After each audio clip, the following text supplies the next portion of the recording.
Hello everyone. Ngasi di summer gi koi gi kalen thagi insang mathel haigadra koi gi paknam saugri thongba kangau eronba si mathel mari se ai mayam da share tawjarake ba ko ado sigi se paknam se koi gi Kanglayen ne maroi Napaakpi ne toraga phajana namjarake koi gi nap nap su lawde ko yamna hawe si se to segaraga yengbada ko to koi gi manung nap nap lawraga tawbudu oide ba ko koi gi yam hawba oeba ado ai mayam si se Kanglayen gi paknam nam bahi taba ngangsing koi gi inkhalai bana ha singi oina mayam da share oina ayam boina tawjabane mayam haiba singi natjade ko haitaba sing du gi oina share tawjabane do eronba se sida leijare aduga kangau haibaduna sida leijare ado makhal makhal ne kangau na karamba makhal gi kangau no aduga eronba na karamba na lolakadoino haibadu so video se makhata na yengminaraga ado makhata na khangminara se bako ado ahambada aina semjaraka sina koi gi Kanglayen paknam se hana tawjarage bako habidi mai step tu gi oina si hana loithokragadi adum yare ba tayudi thui bako aduna si leijare Kanglayen se overnight tingthoga nongala kanda aina machumje kanghalaga fan makhada ngaktang thambani horen chotana bado aduduna sigi trick se sijina biu ko Kanglayen chotladi mahi yam thokbane ba muro tek pakhra leire aduga maroi Napaakpi se aina gamla ani da thajabane loin len thachare ko ado kang summer oi chalakpagi koi kalen nungsa sagalakpagi mana je khuijalakpana heleba kathek paigadra mana do loi kathega kemaga oina torpado ado aina masi amtang len thatlaga makhong somaga thamage tawbani ado semba hujare ko ngari ne moro atekpane thumne toraga si se hana phasana sumai subirane ba sumaina suri sina kaigino ai taraga ding sagi morok se khoigi soften oirane ba aduga kaino morok adagi ngari morok ki paste sisina flavor se enhance to web sisina hena ko aduduna paste oina hana sembiba ado Kanglayen siga sigi paste siga hana to sanminarane ba to phajadra sigi smaina oina paste se sengu dai moro atekpa dum simple oina moro atekpa hapaga noiba su dum yawi ko ngari su hing adum ngari se aroba toroga dum tawi ko ai sisina je se su ngari se aroba ne ba ado ngari de aroba lawraga sisina bibana hena hawi ko ado smai tora phajana to khaiminarani to ising dum yaudre ko koina Kanglayen do phajana mahi machum kanghanbado aduduna neba do maroi Napaakpi jap chanbirani sisu phajana noi khaiminarase do sida tol horaga di sida phajana tol hobasina morok dagi morok thum sising se phajana chang mada leigi doineba do besan hapaga puklap noi sanminaradine ko koigi machi thum namdaba ngari namdaba taweba aduduna yari makai pesana sembiba ado maru marang jira ne duga phadiwam powder khara mane hape duga besan chamas ama si khara hape ko adum ama ni dum hapa ku kaide ko yam hapchan bana taba ado sumai toroga kaimte ising mahi je sunga hapta bi do ko sisina dum noibiba no machu se koigi yangangla se akangba torka dawni na ina machu khitang di hapsare ko du yangangla manam nungsiba do adu oiragadi phagadawa atekpa natreba aigi tawtoisina koigi akangba do tingthoga torka doini na yangangla gi manam do khitang watleba ko aduna yangang sina ina kona hapjabani hana hapjaluradi yangang manam se mangeba aduna yangang se kona chaisalaga manam se namhange tawbani ado la di phangdabani na mayam sumaina sigi foil se aluminum foil se sidaisa oina namjara ani ko ado la phangdaba ichilinaw mapanda lebiba khudong chadaba lagi khudong chadaba lebiba silinaw singidi sumaina dum namas ko su kaide ko yam laibani kaisu kaide amutang chabagi mongda chabi bawani aluminum haise koi cooker dam ti thongje aluminum neba adum potche koi ge khang nong khangde aluminum ayamana dum oinei dana ado sidi kaisu kaide na khalle amutang sumaina chabani na phabudi phapote ko aluminum se ado phatte khang na convenient oibado adudugi sijinari neba mayam sijinari se sumaina hapaga Kanglayen sina sumaina tora yomjan birani aduga foil je torga pulap tight oina khogi mahi je nan thorok tanaba phajana yomjan bidoineba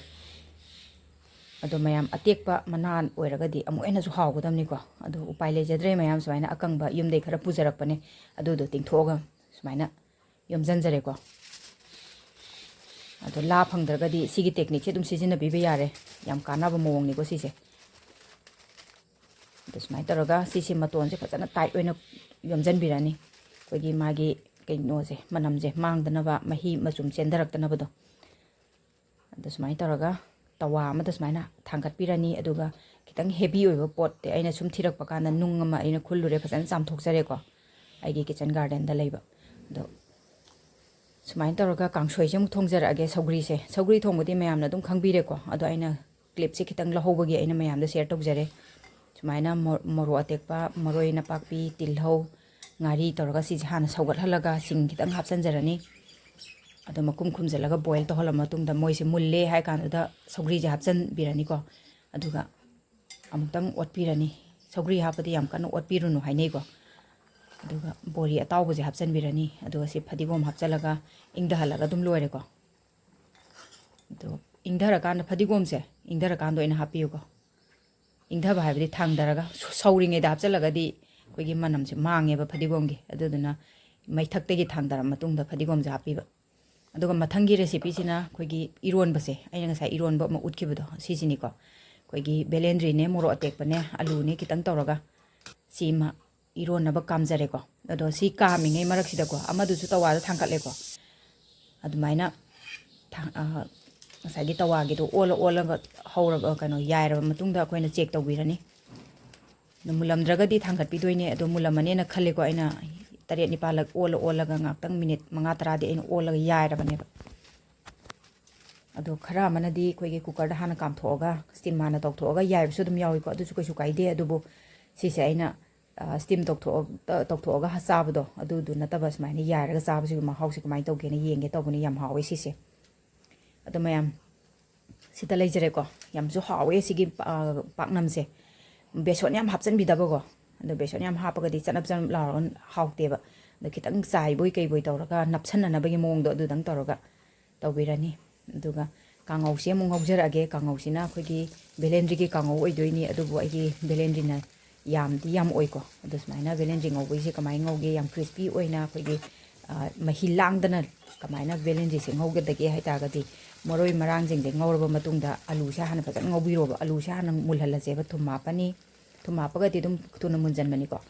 aduga machu hapani morok ke hapani aduga fajana si se hana fajan ngauraneba abide adu mangan ju kitang hapsan jage ko.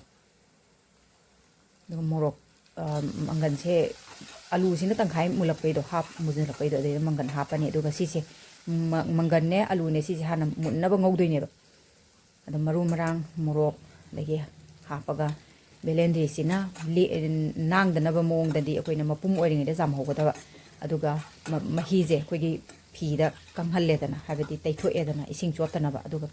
choibiraga hapiga tawne ba ko adoi taragati kemta nang lawba magi manang do thoglo oiba adu smain tawraga phasana ngaubirani sigi khungau sisu yam hawi ko ando Bhelendri se amani khatane yamde adubu smaina ngauraga chaba sisu yam hawi habdo aina mayamda share tawjabani ko adudi Bhelendri ironba se mu haujarage ko adu morok ngasagi phutpado aina angangba khara morok atekpa khara tawbuneba do morok angangba siga thumsiga ngari siga hana paste oina sembirani ising kitang hapirani ko aduga maru marang morok maku kai do loi khantok pirani aduga patra amada smai haidok pirani ado ironba se hana alu siga hana lonbirani ko ado Bhelendri ironba Bhelendri Metpa da alu hapna de mayamna dum hainadra alu hapadi hauti hai ko ado alu se idi adum kitang dum hapchai ko mapon do kitang tanaba dusmai tawraga alu se metlaba matungda morok atekpa ne khoigi ngasagi Bhelendri du ne adum tawraga phasana mekhai minarani ko do si morok atekpa hapagi manam sisu nungsibane do morok atekpa na lolasu dum hawi ado aina machu do ngorok ngawna tarani na morok angangbuduna hana khara hapaga mechare aduga morok atekpa sina manamgi oina hapchare ko aduga Bhelendri je hapirani aduga khabainu otpirani khabainu olisina khoigi ngasagi nang lawbagi keno tawbudo adu khutna paibdo kitang nungai teba ko Bhelendri je kitang nang bi hen baneba pana bu khara phagre ko adu Bhelendri je kitang nungai tabani na mari ga samnabado adudugi aina khabai sina otlage tawbane do pandagi panju dum nangi ko nangbubudi adu panji ga Bhelendri ga yengna rogadi Bhelendri sina kitang heleba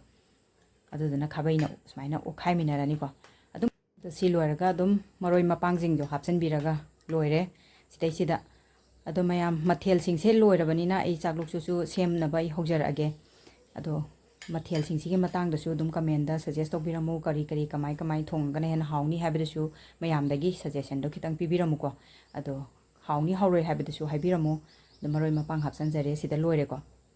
ado chakluk se semjarage mayam sida leijare saugri thongba saugri ne bora ne thongjaba adagi sisina kangau leire Bhelendri kangau alu kangau harsu yare duga Bhelendri ironba du paknam silai jare ko ꯑꯗꯣ ꯃꯌꯥꯝ ꯆꯥꯛꯂꯨꯛꯁꯤ ꯀꯃꯥꯏꯅ ꯇꯧꯒꯦ ꯍꯥꯏꯕꯗꯨꯁꯨ ꯐꯣꯡꯗꯣꯛꯄꯤꯔꯝꯃꯣ ꯑꯗꯨꯒ ꯅꯧꯅ ꯊꯦꯡꯅꯕꯤꯕ ꯌꯥꯎꯔꯒꯗꯤ subscribe